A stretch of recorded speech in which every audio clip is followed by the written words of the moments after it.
in our previous discussions, we already figured out the income distribution of the national output between the workers and the capital owners.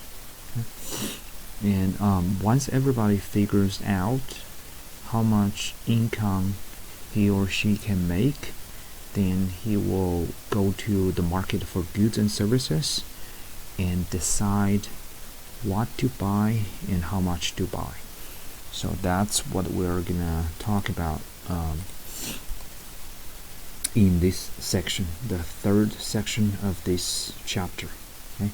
What determines the aggregate demand for goods and services?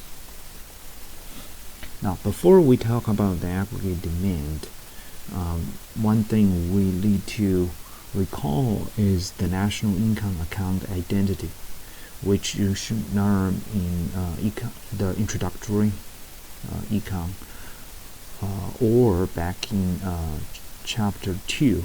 And when we talk about the GDP, we already helped you refresh your memory about that. Okay.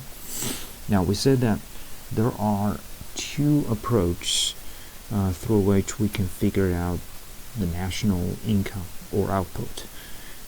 They are income approach and the expenditure approach. And the expenditure approach is more commonly used. Okay? And we said that there are 4 components of national income. The first one is, so here on the left-hand side, the uppercase letter Y stands for national income, okay, or national output. On the right-hand side, the first component is consumption, okay, and the second one is investment, government purchases or government spending, and X stands for net exports, which equals exports minus imports. Okay. Now, here we would like to make assumption to simplify our analysis. This assumption is the economy we're going to look at here is a closed economy. By that we mean there's no trade between this country and the rest of the world. Okay, so both exports and imports are equal to 0. Okay, and so we can rewrite the national income account identity as Y equals C plus I plus G. Okay. Now you probably want to know here how realistic this assumption is. Of course, for most economies, this is not realistic. It's just to help us simplifying the analysis. Okay, and you can definitely add the NX back to the equation. That won't change the conclusions we're gonna draw here. Okay, and the second point is, if we have to come up with an economy that's close to this, or could be considered as a closed economy, we would say probably North Korea. Okay? And because of the sanctions, because of its own, dictatorship, so it barely trades with the rest of the world. Okay? It trades some with China and Russia, okay? But of course not most economies around the world. Okay? And another way you can also interpret this assumption is, you could say, we're not really looking at the closed economy. Instead, we're looking at the economy with perfectly balanced trade. In other words, its exports just equal its imports. So the net exports always equal to 0, okay, or approximately equal to 0. Okay, so that's another way you can interpret this assumption. Okay. Now let's check out these 3 components on the right-hand side of the identity. Okay, let's do it one by one. The first one is a consumption. Okay, and here we're going to use a function, a mathematical expression, to show you, how the consumption is determined. okay, or what determines our consumption decisions, what we buy, how much we buy. Okay, so mathematically, you can write this as a C, which stands for consumption, equals here this C on the right hand side. That means it's a consumption function. Okay, that's a function itself. Now here we go, x1, x2, x3, etc. Okay, so those are different determinants of consumption. All right.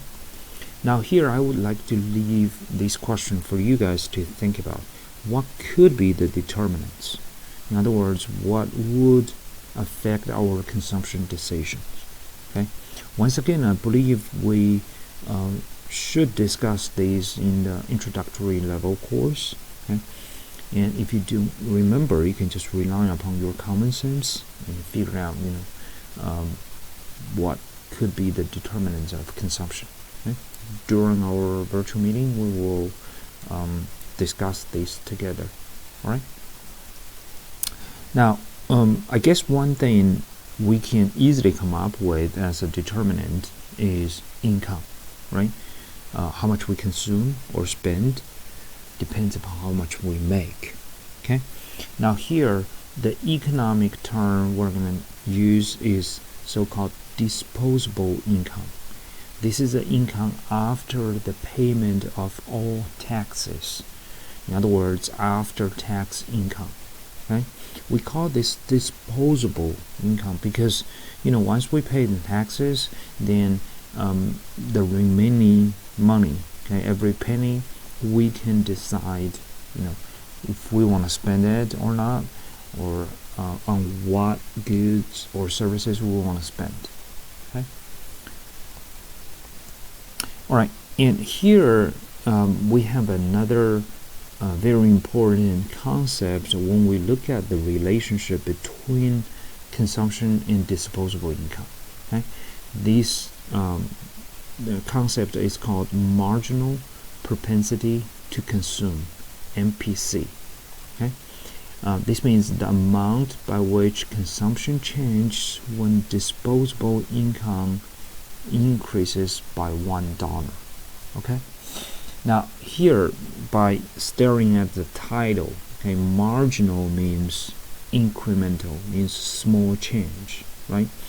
Like in our introductory course, we discussed the marginal analysis, right? We said in economics we don't want to make big decisions. We want to make small incremental decisions to maximize our benefit or profit. Okay? So that's why here in the definition we said we only increase the income by $1 each time and see how our consumption responds. Okay? Propensity means tendency, okay, and to consume. That means it's a consumption. Okay, so when we make $1 more, how much we tend to spend. Okay, that's marginal propensity to consume. Now, if we put this MPC on the graph, here the vertical axis is consumption, and the horizontal axis is disposable income. Okay, Y minus T. Okay, and so here we find this is a upward straight line as our consumption function. Okay, and what we labeled here is this horizontal distance is 1 unit. That means we increase our disposable income by $1. Okay, and we find this is how much MPC is. Okay, or how much our consumption increases as a response. Okay, so because this distance divided by this equals MPC, and we know that this horizontal distance is 1, so the vertical distance itself would be marginal propensity to consume. Okay, all right, and here I think there are several questions again I want to leave for you guys to think about. Okay? Number one, what we're showing you here is a straight line, okay? But do you think the consumption function has to be a straight line? Okay? In other words, could it be a curve? That leads to the second question. If it could be a curve, when would it be a curve? In other words, what is the economic intuition behind a curved consumption function? Okay? Or what would be the economic intuition behind this straight line consumption function? All right. And the third question you need to think about is the curve gets flatter or steeper with a higher disposable income. In other words, if it's a curve, then the curve should look like this.